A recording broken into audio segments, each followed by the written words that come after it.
જૂનાગઢના વંથલી તાલુકાના કણજડી ગામમાં ખેતરોના ધોવાણ. કણજડી ગામમાં પાડાના કારણે અંદાજે 400 વીઘા જમીનમાં પાણી ભરાયા છે. 3 વર્ષથી રજૂઆત કરવા છતાં કોઈ ઉકેલ ન આવતો હોવાનો ખેડૂતોનો દાવો છે.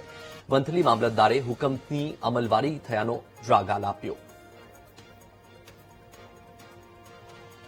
તો આ દ્રશ્ય તમારી ટીવી સ્ક્રીન પર તમે જોઈ રહ્યા છો. હાલમાં પાણી ભરાયેલા છે. જૂનાગઢના વંથલી તાલુકાથી આ દ્રશ્યો સામે આવ્યા છે કે જ્યાં કણજડી ગામમાં ખેતરોનું ધોવાણ થઈ ગયું.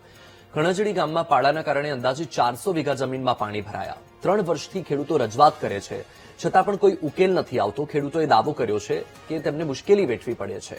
વંથલી મામલતદારે હુકમની અમલવારી નો પણ રાગ આપ્યો છે. અત્યારે અમારા બધા ખેડૂતોનો પ્રશ્ન એ છે કે પારાને લીધે પાણી ભરાતું હોય છે, જેને લીધે બધા જ ખેડૂતોને નુકસાની વેઠવી પડે છે અને જમીનોમાં બહુ જ તમે પાછળ જોઈ શકો છો કે નુકસાની થઈ છે આ વખતે, જેનો કેસ ખેડૂતો 2023 થી લડી રહ્યા છે, જે તાલુકા લેવલે અને જિલ્લા કલેક્ટર સુધી જઈ આવેલા છે. પણ જિલ્લા કલેક્ટરનો જે પોઝિટિવ રિસ્પોન્સ મળ્યો છે એની કોઈ અમલવારી નીચેનું કોઈ તંત્ર કરતું નથી એવું અમને અત્યારે લાગી રહ્યું છે. અમારી માંગણી એવી છે કે 400 થી 500 વીઘા જમીનમાં પાણી ભરાનો એને પાક ફેલ ગયો છે ને જેને સાઈડમાંથી પાણી પારાને રોકીને સાઈડમાંથી કાઢે છે, ખેતરું ફેલ થઈ જાય છે. અમારી માંગણી છે કે તાત્કાલિક ધોરણે પારો તળિયા જટક કરે ને એવી અમારી માંગણી છે. સમસ્યા સાહેબ, અમારા ખેતરું ધોવાઈ જાય, 400 થી 500 વીઘામાં નુકસાની છે.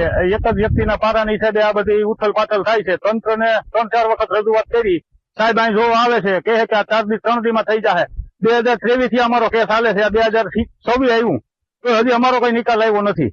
કણજડીના ખેડૂતોની જે રજૂઆત અન્વયે અત્રેની કોર્ટમાં તત્કાલીન મામલતદારશ્રી દ્વારા કેસ નંબર 13/2023 મામલતદાર કોર્ટને હુકમ કરવામાં આવેલ છે અને અરજદારની રજૂઆત મુજબ આ કેસના અમલીકરણ માટે સંપૂર્ણ કેસની અમલવારી કરેલ છે.